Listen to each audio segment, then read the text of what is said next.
Assalamualaikum warahmatullahi wabarakatuh. Saudara-saudari sekalian, sebenarnya saya buka scroll Facebook saya dan saya tengok macam, ya Allah, kenapa sampai tahap tu? Pas baru je sampai Putrajaya dengan berapa orang? 8 orang ke? 8 orang. Menteri baru 3. Timbalan menteri orang PAS hanya 5. Dan ramai orang mencabar PAS lah, suruh PAS bawa hudud lah ke Dewan Rakyat, ke Parlimen. Ramai orang suruh PAS buat ni, tutup kalang arak, tutup kilang arak serta merta, tutup tempat main judi serta merta apa. Dan yang komen tu pula orang-orang Islam. Saya rasa macam apa macam tu? Kenapa sampai tahap macam tu? PAS ada tak? Ada tak PAS kempen bahawasanya kalau saya sampai ke Putrajaya, besok juga 24 jam tutup kilang arak, ataupun 24 jam tutup tempat main judi, ataupun 24 jam akan melaksanakan hukum hudud. PAS ada cakap macam tu tak? Tak kan? Hukum hudud ataupun penutup kilang arak ataupun tutup tempat main judi dan lain-lainnya, yang perkara-perkara yang haram tu di sisi agama Islam, itu adalah matlamat, itu adalah goal. Nampak tak? Dan PAS sampai ke kerajaan pusat ataupun sampai ke Putrajaya, bukan semua orang PAS sampai lagi. Baru 8 orang, 3 menteri je. Kenapa kita mencabar PAS begitu kuat-kuat sangat?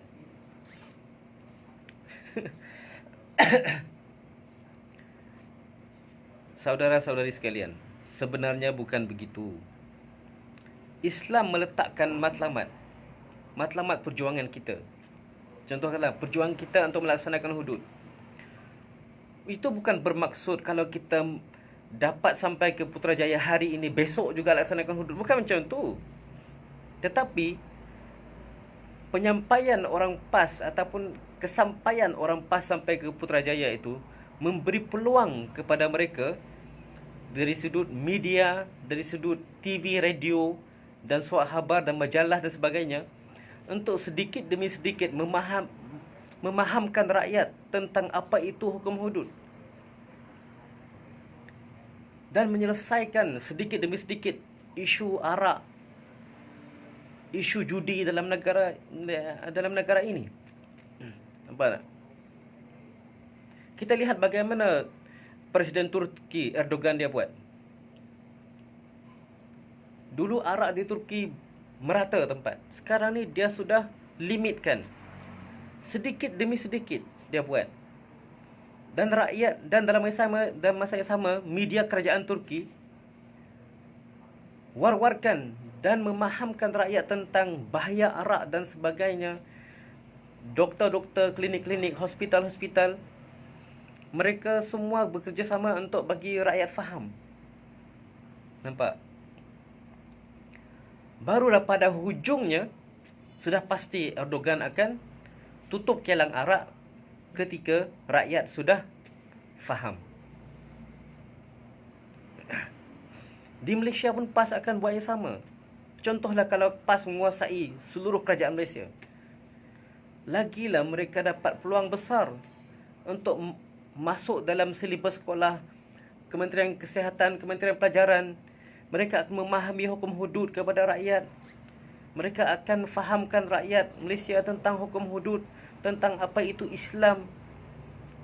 Sekarang ni PAS ada hanya Harakah dan Facebook je. Harakah Daily dan Facebook je. Macam mana rakyat nak faham? Macam mana nak laksanakan besok juga? Semua benda tu macam mana nak tutup kilang arak besok? Macam mana nak tutup kilang tempat main judi besok? Tak boleh. Tapi mereka-mereka yang cuba menghasut PAS, mencabar PAS ni, sebab sebenarnya mereka bukan ikhlas. Mereka nak bagi PAS rasa macam panas dan melaksanakan betul-betul benda tu ikut kata-kata mereka dan buat bagi pecah belah lagi.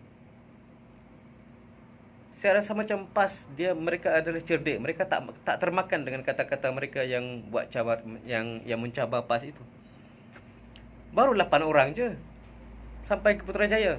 Kenapa panas sangat? Dan yang mengkritik pun adalah orang Islam. Kita tak belajar agama ke? Kita tak tahu ke bila sahabat-sahabat Nabi yang masuk Islam di Mekah, kemudian kalau kita kira berapa tahun barulah ayat pertama tentang arak diturunkan. Kemudian selepas itu 1 tahun lagi baru ayat tentang arak yang kedua diturunkan. Lepas itu 1 tahun lagi barulah ayat arak ketiga diturunkan. Barulah dalam ayat ketiga itu Allah haramkan. Cuma daripada zaman sahabat-sahabat Nabi masuk Islam di Mekah sampai ke ayat pertama tentang arak diturunkan itu, saudara-saudari sekalian, cuba kita buka buku sirah, buku sejarah Islam. Berapa lama?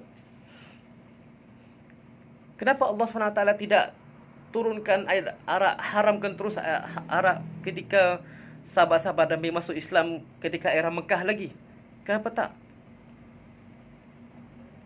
Come on lah. Kita semua belajar agama pun. Kita janganlah mengkritik PAS seolah-olah macam kita tak pernah belajar agama. Kita janganlah sampai tahap macam tu. Ni mereka kesian, baru 8 orang sampai ke Putrajaya. Itu pun 3 menteri, 5 timbalan menteri. Kita dah panas dah. Dah mula jealous, dah mula dengki dah. Sebab apa?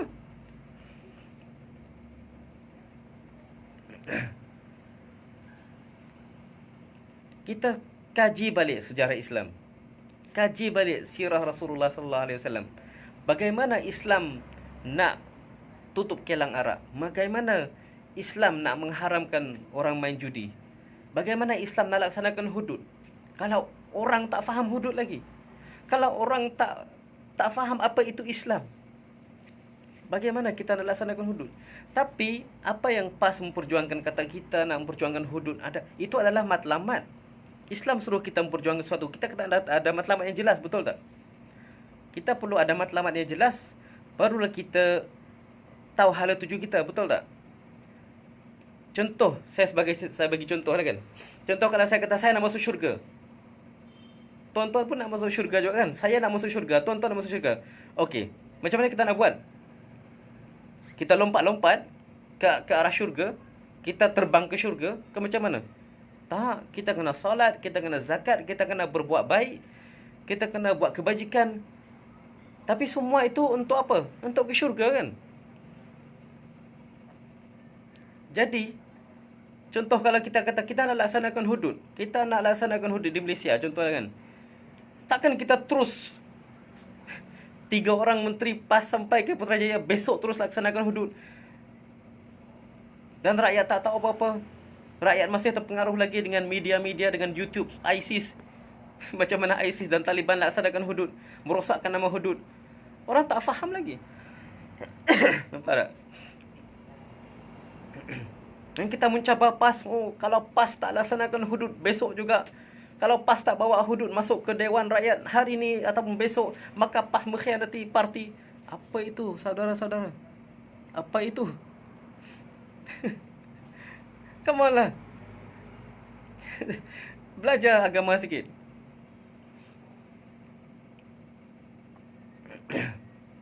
Macam saya dalam video saya sebelum ni tentang hukum hudud.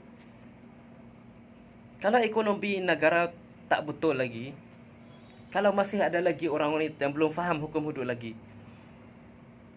kita perlu fahamkan mereka hukum hudud. Kita perlu bagi mereka tahu tentang agama Islam. Dan pada last kali baru kita laksanakan undang-undang hudud. Dan kalau mereka melangkau dan mereka melanggar undang-undang tu, barulah mereka kena hudud.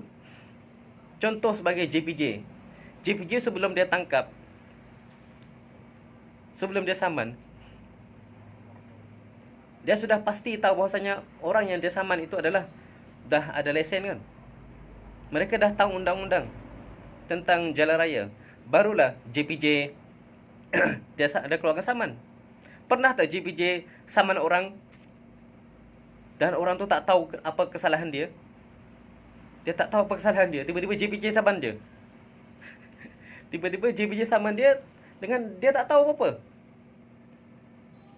Undang-undang tu ada tapi JPJ tak umumkan. Tiba-tiba je dia samankan. Dia saman orang terus. Kita rasa adil tak? Sama juga hukum hudud. Kita kena fahamkan orang tentang apa itu hukum hudud. Barulah orang tak takut dengan hukum hudud. Apabila orang tak takut dengan hukum hudud, mereka rasa tenang, mereka terima, barulah diumumkan, dilaksanakan. Nampak? Jadi saya rasa macam marilah kita sama-sama, kita janganlah tu terlalu fanatik dengan parti kita sangat. Saya kadang-kadang saya tengok Facebook, khususnya hari ni, ada orang pakai jaket, pakai tie, bukan orang jahil. Orang boleh katakan dihormati jugalah. Tapi dah mengkritik PAS. Kalaulah PAS tak bawa hudud secepat mungkin, maka PAS ni adalah mengkhianati parti sendiri, mengkhianati rakyat, mengkhianati pendukung-pendukung PAS. Apa itu, saudara?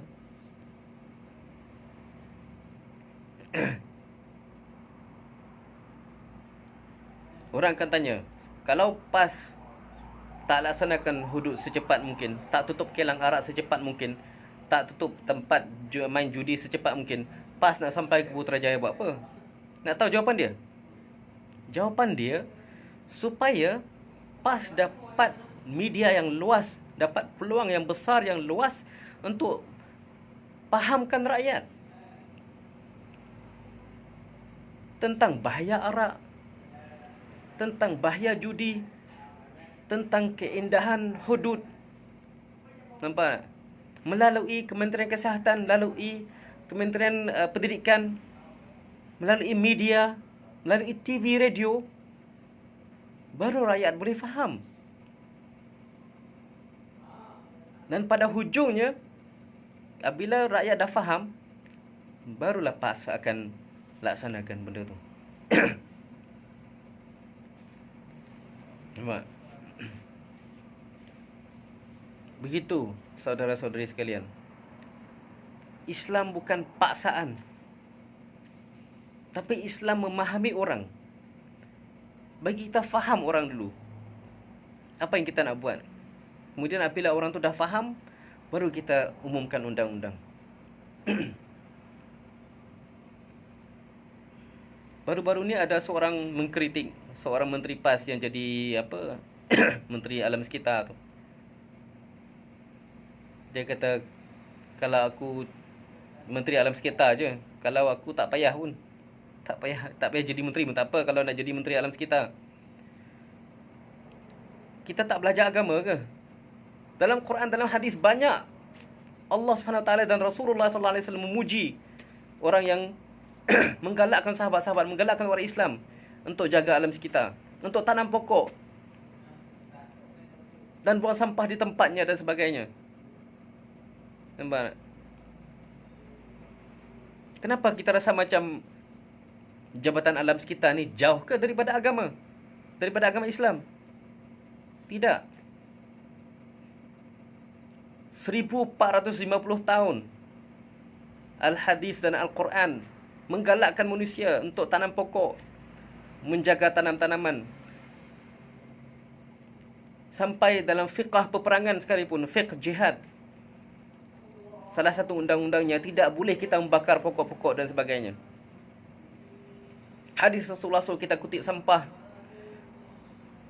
Hadis Rasulullah suruh kita jangan kotori air, jangan kencing dalam air. Itu semua berkaitan dengan alam sekitar lah tu. Dalam ayat Quran Allah SWT kata, kalau kamu nak mengetahui betapa agungnya aku, Maka kamu lihatlah bagaimana aku ciptakan pokok dan apa-apa semua tu. Kalau musnah alam sekitar di muka bumi ini, macam mana kita nak melihat pokok-pokok yang Allah ciptakan? Makhluk-makhluk alam ni. Benda ni semua berkaitan dengan agama Islam. Kenapa kita rasa macam orang-orang yang beragama ni tak boleh mengurus alam sekitar? Kita rasa macam tu ke?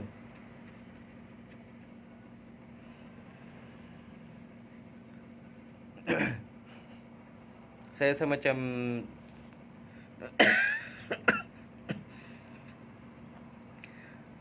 saya tahu orang yang mengkritik PAS pun mereka tahu agama. Mereka belajar agama sebelum ni. Tapi mereka buat-buat tak tahu. Tapi mereka buat nak bagi PAS panas. Supaya rasa macam mereka dicabar. Dan dia terus keluar kata-kata nak laksanakan hukum hudud besok lusa, atau tutup kilang Arab besok lusa, atau menutup tempat main judi besok lusa, maka jadi huru-hara dan pecah belah berlaku lagi dalam muafakat nasional. Itu yang mereka cuba nak buat. Tapi saya harap orang-orang yang cerdik pandai dalam kerajaan muafakat nasional, mereka tak akan termakan dengan kata-kata penghasut ataupun orang-orang yang dengki. Sebelum kita nak keluarkan kata-kata, khususnya kita komen tentang Islam, dan kita Muslim, kita komen tentang Islam secara kita buat-buat tak tahu. Come on lah, kita menjatuhkan maruah sendiri. Kita jatuhkan maruah diri kita sendiri je sebenarnya. Orang nampak kita tak tahu agama, sebenarnya kita tahu, tapi kita hanya nak mengkritik je. Kita nak bagi orang tu panas. Tapi orang yang nampak kita live tu, dia rasa macam, dia ni tak belajar agama ke? Macam hari ni ada seorang tu live dan mengkritik PAS. Dia kata kalau PAS betul-betul memperjuangkan Islam dan setia dengan apa yang mereka perjuangkan, kena PAS perlu tutup kilang arak besok lusa juga. PAS perlu juga tutup tempat main judi besok lusa juga. PAS perlu laksanakan hudud besok lusa juga. Saya komen buah tu, kamu tak belajar agama ke? Sebab Islam tak suruh kita buat macam tu. Kita sampai ke peringkat atas untuk apa? Untuk dapat peluang yang besar dan luas untuk memahami rakyat dan untuk fahamkan rakyat tentang apa yang kita laksanakan. Kemudian barulah dilaksanakan. Nampak? Kalau kita tak sampai ke peringkat atas, kita hanya ada surat khabar dan Facebook je. TV kita tak ada, tak boleh cakap apa-apa. Radio tak boleh cakap apa-apa. Nampak?